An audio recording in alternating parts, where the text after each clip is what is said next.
1 Reis, capítulo 16. Também Acabe fez um poste ídolo, de maneira que cometeu mais abominações para irritar ao Senhor, Deus de Israel, do que todos os reis de Israel que foram antes dele. Versículo 33.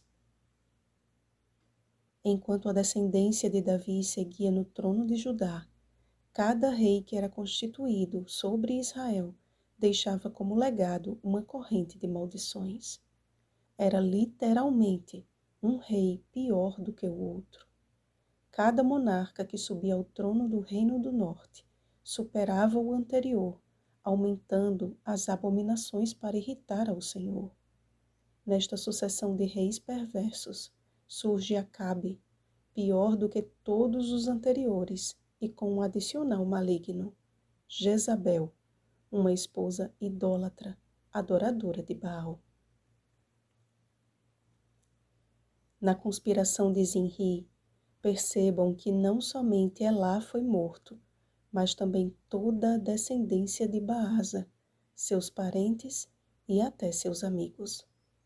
Zinri, por sua vez, cometeu suicídio. Onri teve de disputar uma espécie de eleição, pois o povo de Israel se dividiu em 2 partidos. Foi nos dias de Acabe que uma profecia dita por Josué logrou cumprimento. Destruída a cidade de Jericó, uma maldição foi lançada sobre quem se levantasse para reconstruí-la. Josué capítulo 6, versículo 26. Então, Hiel pagou o alto preço de perder 2 de seus filhos devido à sua desobediência.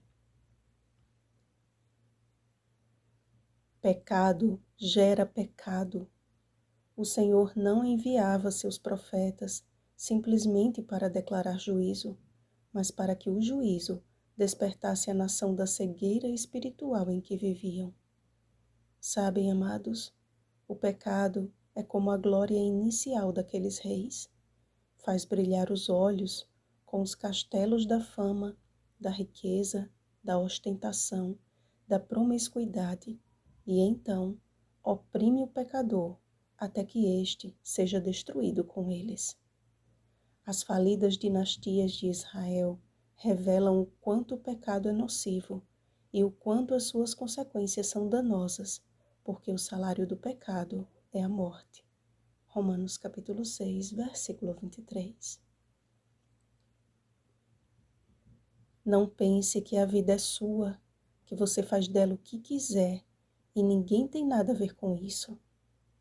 Como o rei Elá, você pode estar colocando em risco não somente a sua vida, mas a vida de sua família, de seus parentes e até mesmo de seus amigos. Em linhas gerais, cada ser humano opera como uma testemunha no mundo. Podemos testemunhar de nossos conhecimentos e do que acreditamos, ainda que não seja este o nosso propósito. Se escolhemos andar com Cristo, como disse Paulo, somos carta de Cristo, conhecida e lida por todos os homens. 2 Coríntios capítulo 3, versículo 2.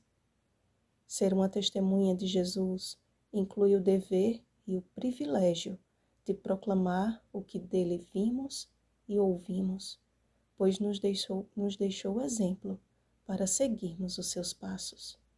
1 Pedro capítulo 2, versículo 21. O que estamos edificando, meus irmãos?